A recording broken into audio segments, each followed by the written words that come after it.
Mas qual a verdade sobre templários nesse processo? O senhor pode explicar? Porque eu sempre entendi que templários eram os guardiões que cuidavam até de Cristo, os guarda-costas e tal. Qual a verdade e mentira dos templários nessa história? Não, os templários, na verdade, é uma instituição medieval que começou na época das cruzadas, quando um grupo das cruzadas que ia para Jerusalém, eles se auto-identificavam soldados templários.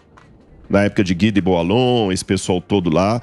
Então, eles eram os templários porque iam para Jerusalém cuidar dali. Eles falavam que era da Ordem de Salomão. E cada grupo tinha Tinha os seus guardiões. Seus guardiões, o seu símbolo. É igual o futebol, né? A torcida.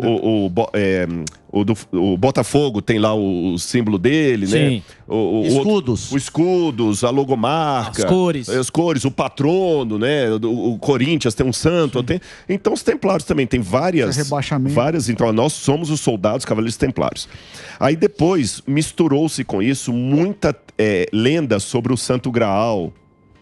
Aí das lendas começaram a falar, aí puxar que os templários tinham ligação desde Salomão, que era uma ordem que vinha. Aí um cara esperto como o Dan Brown pega surf nisso aí, faz um vídeo, um livro, ganha dinheiro e tudo mais. Rodrigo, mas é bem medieval isso. Rodrigo, ontem ou anteontem, o Papa, que é, diríamos, bastante progressivo, ele fez uma declaração em que ele começa a abençoar união homoafetiva. Ele fala assim, olha, pelo que eu entendi, a gente não vai celebrar o matrimônio, mas a gente pode abençoar.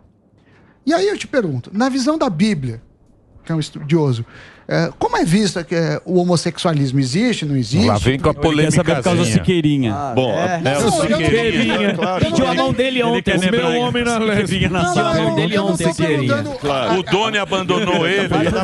Siqueirinha pediu a mão ontem. O Doni abandonou hoje. Até bissexual não tinha, não, viu? Pergunta enviada por Você sabe que até a Siqueirinha. palavra homossexualismo que você usou não pode, né? Homossexualidade. Homoafetivo. Homossexualidade. Desculpa, Delari. Homossexualidade.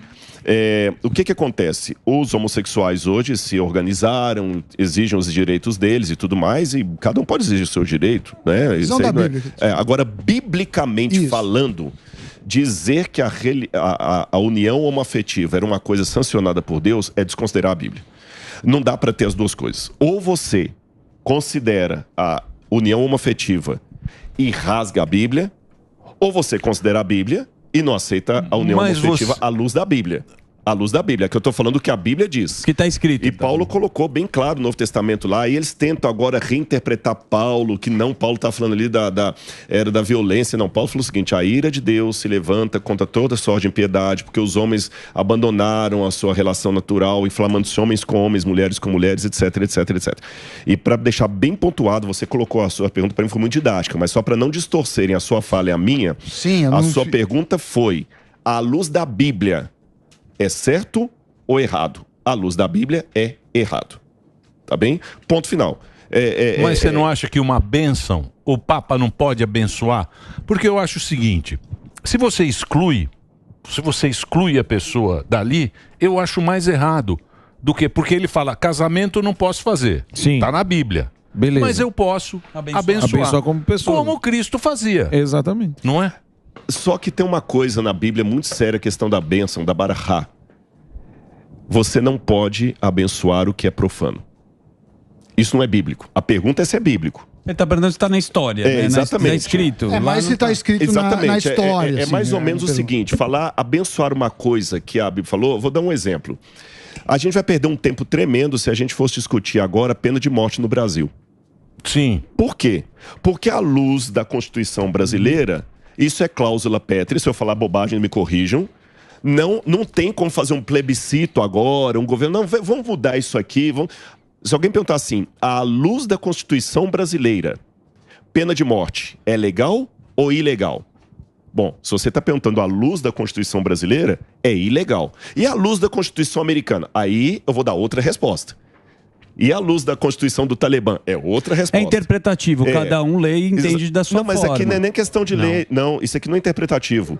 É o que depende da fonte que ele perguntou. Eu estou falando como as pessoas podem exatamente. Adaptar. Se me perguntar sobre pena de morte à luz da Constituição americana, eu daria outra resposta. Mas se ele me perguntar à luz do Brasil, é ilegal, ponto.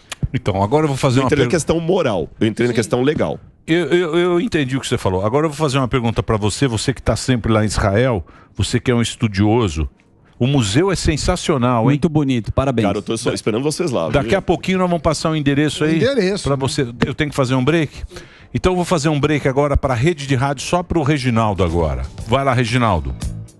E vou aproveitar e fazer essa pergunta para você agora, já que a gente está nas outras plataformas. Eu estava lendo uma pesquisa de Harvard, onde o nosso querido e estimado Samidana tem vários diplomas. Não tenho vários, mas... Tem. PhD, tem vários.